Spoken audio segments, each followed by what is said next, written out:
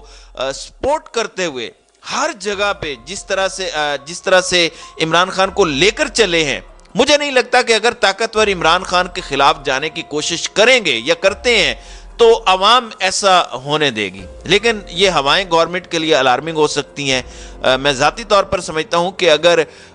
اس government جو یہ حکومت ہے امپورٹڈ، اس کا ذہن پڑا جائے تو آپ کو بڑا واضح طور پر سمجھ آ جائے گی کہ یہ چاہتے ہیں کہ چاہے پاکستان کے اندر مارشل لا لگ جائے لیکن عمران خان نہ آئے۔ اس کی وجہ یہ ہے کہ نظام کی صف لپیٹے جانے میں ان کی بہتری ہے۔ ان کو پتہ ہے کہ اگر عمران خان آ گیا تو ان کے خلاف بہت بھاری بھرکم مقدمے بنیں گے، اور جو پچھلے 10 ماہ میں انہوں نے کیا ہے اس کا بہت شدید رد عمل جو ہے وہ سامنے آئے گا۔ پھر ان کی مریم نواز جس طرح سے بیانیے کی کوشش کر رہی ہیں، کبھی کوئی بیانیہ بنانے کی کوشش کرتی ہے جو پوری طرح سے فلاپ ہوتا ہے،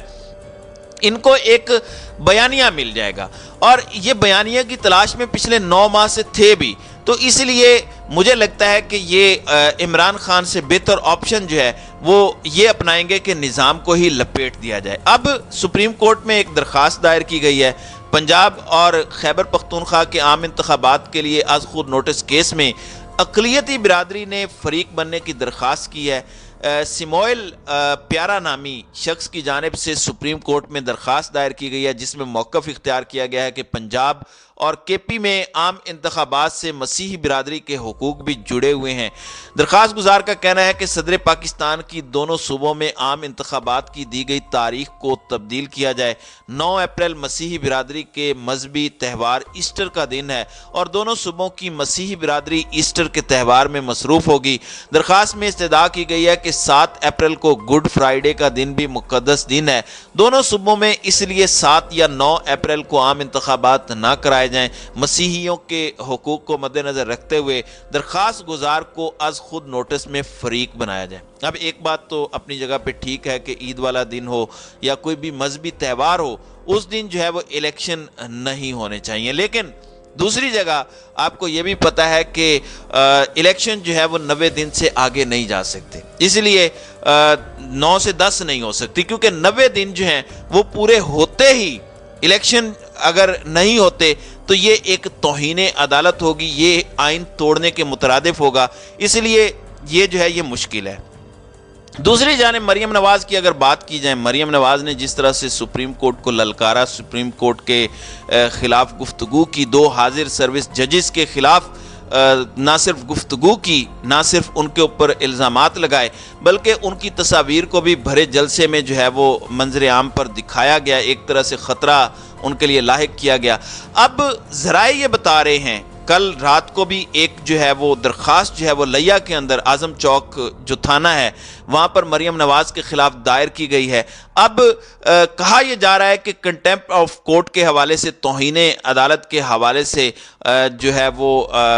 مریم نواز کے خلاف جو ہے وہ مقدمات کا جو سلسلہ ہے وہ شروع ہوگا۔ دوسری جانب